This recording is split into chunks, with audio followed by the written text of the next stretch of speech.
오늘 우리에게 주신 하나님의 말씀은 사도행전 13장 17절부터 23절 말씀입니다. 이 이스라엘 백성의 하나님이 우리 조상들을 택하시고 애굽 땅에서 나그네 된 그 백성을 높여 큰 권능으로 인도하여 내사 광야에서 약 40년간 그들의 소행을 참으시고 가나안 땅 7족속을 멸하사 그 땅을 기업으로 주시기까지 약 450년간이라. 그 후에 선지자 사무엘 때까지 사사를 주셨더니 그 후에 그들이 왕을 구하거늘 하나님이 베냐민 지파 사람 기스의 아들 사울을 40년간 주셨다가 패하시고 다윗을 왕으로 세우시고 증언하여 이르시되 내가 이새의 아들 다윗을 만나니 내 마음에 맞는 사람이라 내 뜻을 다 이루리라 하시더니 하나님이 약속하신 대로 이 사람이 후손에서 이스라엘을 위하여 구주를 세우셨으니 곧 예수라. 아멘. 따라합시다. 하나님 마음에 맞는 사람. 다윗을 보고 하나님이 하나님 마음에 맞는 사람이라고 얘기했습니다. 오늘 이 시대를 이렇게 보면서 하나님 과연 하나님 마음에 맞는 사람 누구를 찾을까요?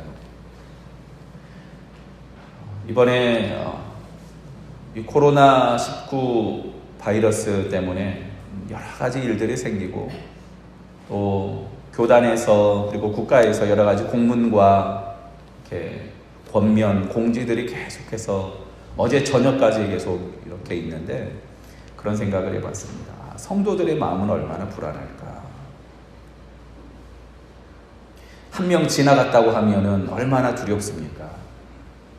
성도들의 마음은 얼마나 떨릴까? 그러면서 제 안에 이제 묵상하게 됐던 게 예배드리면서 함께 나눴던 바로 그 카타콤, 원래는 지하 무덤 이름입니다. 로마에는 그 지하 무덤을 우리나라처럼 봉분으로 쓰는 것이 아니라 길게 굴을 파서 거기 땅굴에다가 죽은 사람의 시신을 넣어놓는 겁니다. 얼마나 긴지 들어가면은 때로는 이렇게 길을 잃어서 거기 갇히기도 할 정도로 긴 지하 무덤. 그래서 초대교회 성도들은 박해를 피해서 예배를 드릴 때 그 지하 무덤 가서 예배를 드렸습니다. 그 지하 무덤으로 주일날 예배 드리러 가던 성도들의 심정이 어땠습니까? 아마 그 심정은 오늘 여러분이 자리에서 일어나 오늘 주일이네 사람이 많이 모이는 교회에 가야 되는데 어떡하지? 사실 그 전에도 우리가 이 바이러스가 우리나라에 있었지만 갑자기 이렇게 퍼지는 이 현상이 없었는데 갑자기 이렇게 특별히 세종시에도 한 명이 어제 발견됐다고 하면서 여러 가지 두렵고 떨리는 마음이 있었는데 그럼에도 불구하고 예배에 나오던 사랑하는 성도들의 그 결심이 아마 카타콤 그 지하 무덤으로 가던 초대교회 성도들의 마음이 아닐까 생각해 봅니다. 얼마나 간절한 마음, 또 그리고 그 무덤을 통과할 때 그 안에 어떤 마음이 있었겠습니까? 부활 소망으로 그곳을 걸어가지 않았겠습니까?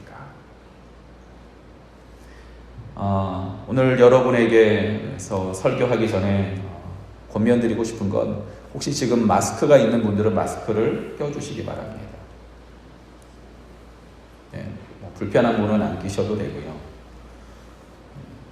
제가 오늘 밖에서 인사할 때 처음으로 이 예식용 장갑을 끼고 인사를 드렸습니다.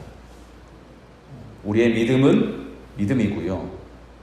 또 우리가 조심해야 해서 할 수 있는 바는 최선을 다해서 조심하는 게 좋다라고 생각합니다. 신종 코로나 바이러스에 걸린 사람이 저기 있었다더라. 저기 남관리 갔다더라. 예를 들어서. 그럼 여러분 어떻겠습니까? 그 사람이 거기까지 왔어? 어쩌면 오늘 여기 설교하고 있는 바울의 설교를 들었던 사람들이 그랬을 겁니다. 이 사람 가면은 온 동네가 떠들썩한 사람이야. 가면은 싸우기도 하고 뭐도 하고 갑자기 많은 사람이 하나님 앞에 나오기도 하는데 하여튼 시끄러운 사람이라고. 그 시끄러운 사람이 누구냐면요, 바울이었습니다. 바울이 지나간 자리는 많은 사람들이 모였고 많은 사람들이 두려워하기도 했고 싸우기도 했습니다. 왜냐하면 바울의 설교 때문입니다. 바울이 전하는 복음이 그들 안에 커다란 울림이 있었기 때문입니다. 사도행전 13장, 오늘 여기 17절부터 23절까지 예수님까지 당도하기까지 바울이 첫 번째 설교하는 것을 사도행전은 기록하고 있습니다. 물론 그 전에도 많은 설교를 했었는데 그 설교들 말고 오늘 이 설교를 첫 번째 설교로 소개합니다. 그리고 소개하는 바울의 설교를 보니까 아주 중요한 반복되는 단어가 있습니다. 따라합시다. 하나님이. 뭐라고요? 하나님이. 우리는 벌써 2번이나 하나님이라는 주제로 이미 말씀을 함께 봤습니다. 많은 역사의 순간순간마다 하나님이 역사하셨고 하나님이 구원하셨고 하나님이 이기게 하셨습니다. 그 하나님이 이 병마에서 우리를 구원하시며 이기게 하시며 보호하실 줄 믿으시기 바랍니다. 그 하나님이 그냥 혼자 일하시는 게 아니었습니다. 여기 이스라엘 역사를 소개하는 이 부분을 보니까 많은 사람이 등장합니다. 모세는 홍해를 가르며 이스라엘을 출애굽시키고 사무엘은 사사시대의 마지막에 다윗을 세례 주어 다윗에게 기름 부어 다윗에게 하나님의 놀라운 역사를 행하게 시작합니다. 다윗은 골리앗을 죽여 하나님의 전쟁에서 승리하게 합니다. 수많은 사람이 등장하는데 남자도 있고 여자도 있고 유명한 사람도 있고 유명하지 않은 무명의 사람들도 있습니다. 특별히 마태복음 1장과 누가복음 4장에 보면은 그 많은 사람들의 족보들이 등장합니다. 그 많은 족보들을 보면은요, 우리가 아는 사람들, 아브라함도 나오고요, 이삭도 나오고, 이스라엘의 아들들도 나옵니다. 근데 우리가 모르는 사람들도 등장합니다. 그런데 그런 생각을 해봅니다.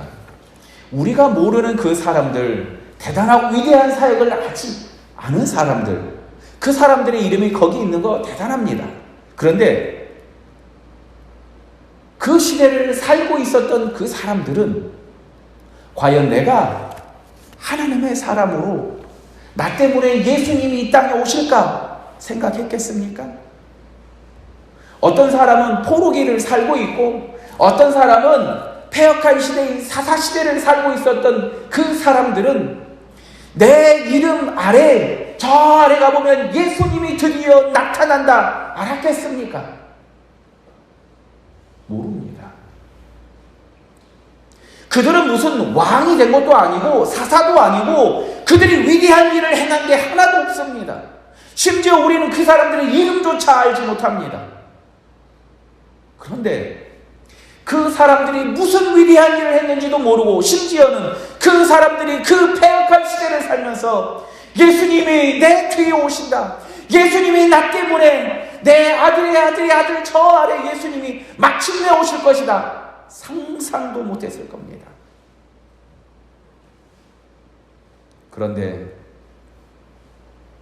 아무도 모르는 하지만 하나님의 이름을 붙잡고 살아가던 바로 그 무명의 사람들을 통하여 마침내 예수님께서 오시는데 저는 이 사람들이 징검다리 같습니다.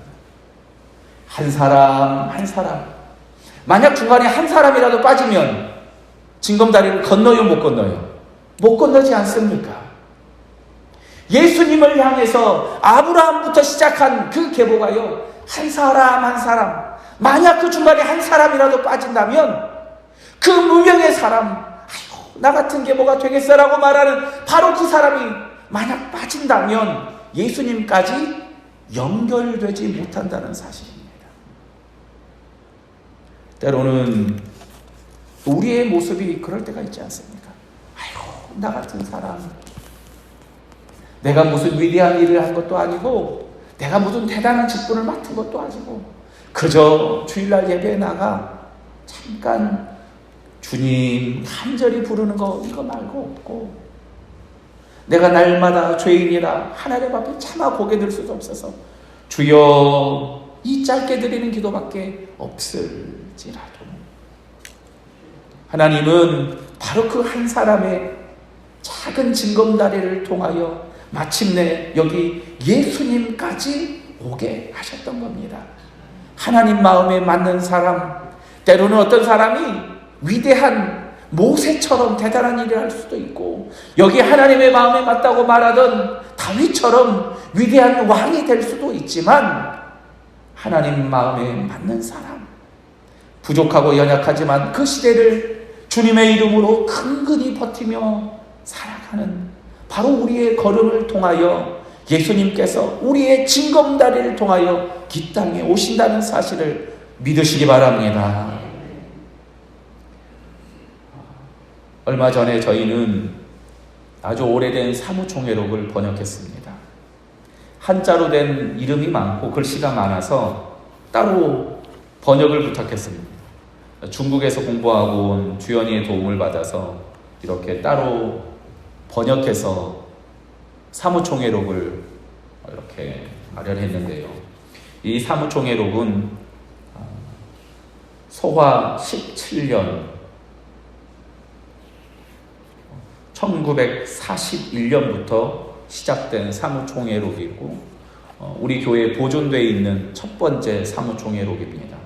이일백 전도사님께서 돌아가시고 나서 그리고 나서 그 이후 잠깐 이정백 선생님께서 임시로 사역하시다가 김연욱 목사님이 5월에 부임하시고 나서 처음 가졌던 구주광생 1942년 이 사무총회록을 보는데 아주 재밌었습니다.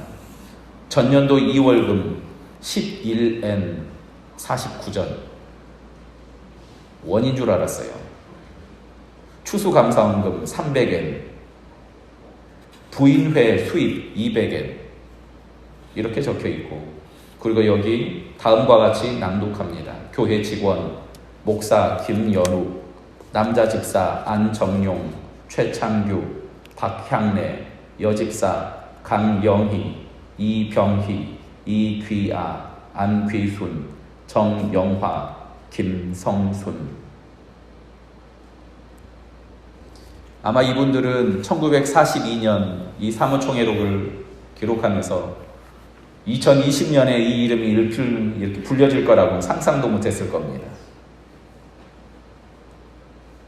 이 이름을 기록할 때는 어쩌면 거기 믿음으로 앉아있는 그 사람의 이름을 그냥 기록한 걸 수도 있지만, 이 한 사람 한 사람의 이름으로 여기 오늘 우리가 있지 않습니까? 저는 이 이름을 낭독하면서 안씨가 참 많구나. 그때도 믿음의 선배들이 참 열심히 했구나. 다 기억하지 못하지만 믿음으로 그 자리를 지키던 바로 그분들 때문에 오늘 여기 우리가 있고요.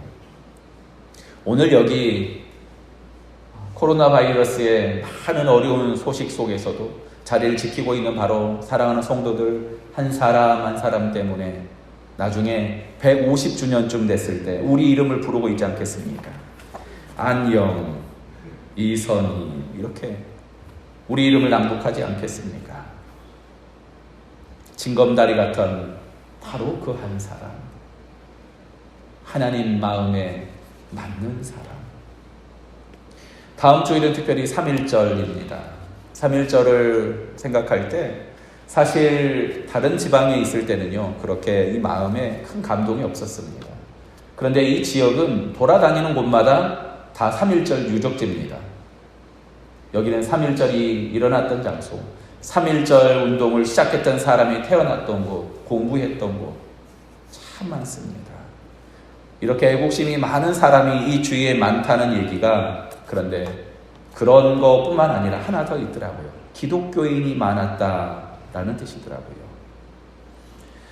독립선언문을 낭독하고 서명했던 33인 중에 16명이 기독교인이었습니다. 당시 우리나라 인구의 1.3%,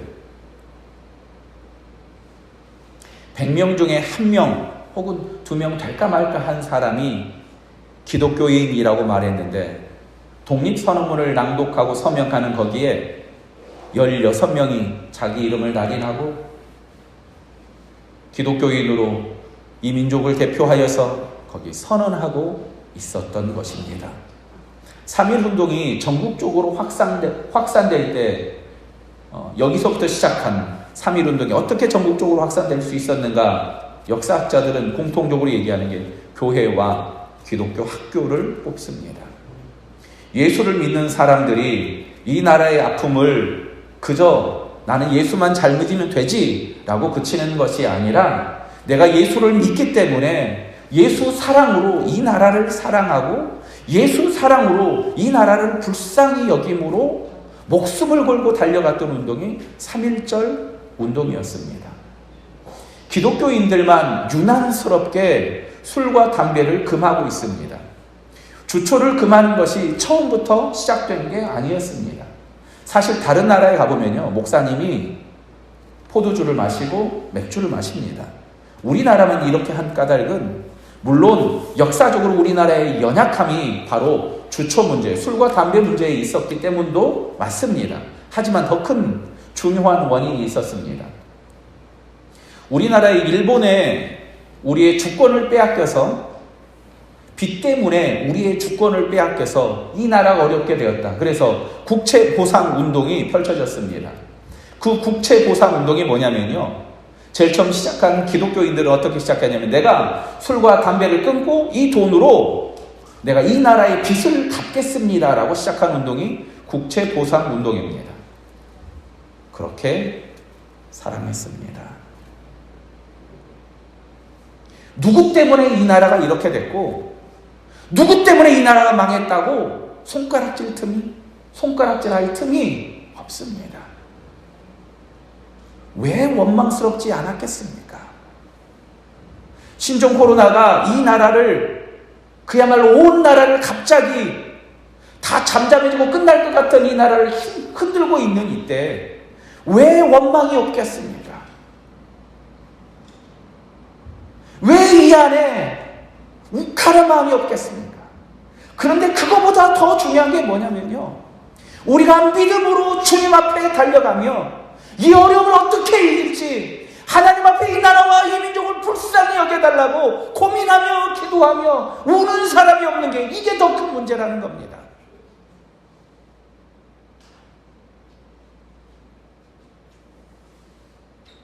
원망할 사람이 왜 없습니까? 하지만 원망할 마음보다 더 큰 마음으로 우리는 하나님의 마음에 맞는 사람, 하나님이 이 나라를 어떻게 불쌍히 여겨줄지 고민하며 주님 앞에 달려가야 되지 않겠습니까? 다른 사람을 원망할 때가 아니고 다른 사람을 부러워할 때가 아닙니다. 더 많이 갖고 더 많이 벌고 더 유명해지고 싶고 더 높아지고 싶고 그렇게 하고 싶지요. 어머니가 항상 어렸을 때부터 식사할 때마다 저한테 얘기했습니다. 제가 입이 엄청 짧아요.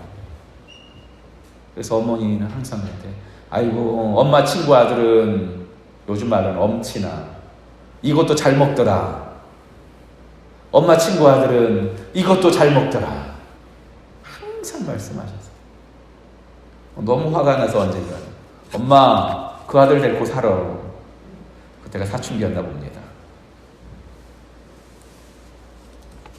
하나님 앞에서 우리는 다른 사람을 흉내낼 필요도 없고 원망할 필요도 없습니다. 어쩌면 심지어 여기 사도행전 13장에 등장하지도 않는, 하지만 마태복음 1장과 누가복음 4장에 등장하는 수많은 무명의 사람들, 그 징검다리 같은 사람들의 모습, 그게 어쩌면 이 작은 마을 소정리에 살고 있는 우리의 사명이 아니겠습니까? 작은 징검다리가 되어 믿음의 징검다리가 되어 그저 하나님의 일을 하나님 마음에 맞는 사람으로 여기 겸손하게 사는 사람. 어떤 사람은 하나님께 예배하는 이 걸음이 그 믿음의 걸음이 될 것이고, 어떤 사람은 주부로 집에서 밥하는 것이 그 사명이 될 수도 있고, 어떤 사람은 기도하는 것이 그 사명이 될 수도 있을 겁니다. 중요한 것은 그 한 사람이 쏙 빠지면 제일 끝에 예수님이 없어요. 그 한 사람이 거기 믿음으로 자리를 지키기에 마지막에 예수님이 이 땅에 오시는 것입니다. 1.3%. 그 연약하고 작은 사람들이 이 나라의 독립운동을 이끌었다고 하면 우리의 많고 적음이 문제가 아니고 내 손에 지금 들고 있는 게 얼마나 많은지 위대한지가 문제가 아닙니다. 마른 지팡이 들고 있었던 모세가 80노인이었습니다. 그런데 하나님 앞에 달려가는 거 아닙니까? 2m 70 거대한 골리앗 앞에 있었던 소년 다윗, 소년이었습니다. 그런데 만군의 여호와의 이름으로 달려가지 않습니까? 우리가 가진 것이 문제가 아니고 내가 얼마나 유명한지 얼마나 대단한지가 문제가 아니라 손에 들린 마른 지팡이가 주님의 손에 들릴 때 홍해가 갈라지며 하찮은 돌멩이가 주님의 은혜 가운데 선포될 때 골리앗이 넘어지는 기적의 도구가 되는 줄 믿으시기 바랍니다. 수많은 믿음의 사람들, 그 위대한 사람들의 역사도 중요하지만 어쩌면 유명하지 않고 그저 여기 오래된 사무총회록에 기록되고 그저 사라지는 이 작은 이름처럼 대단한 사람이 아니라 할지 하나님 마음에 맞는 사람, 바로 그 사람을 통하여 하나님의 위대한 역사가 진행이 되고 하나님은 마침내 놀라운 하나님의 역사, 여기 보면요 구주를 세우셨으니 곧 예수라라고 말하는데요, 그 위에 보면 이 사람의 후손에라고 말합니다. 이 사람의 후손에. 내가 얼마나 많이 가졌는지, 내가 얼마나 큰 꿈을 꾸고 있는지 문제가 되지 않습니다.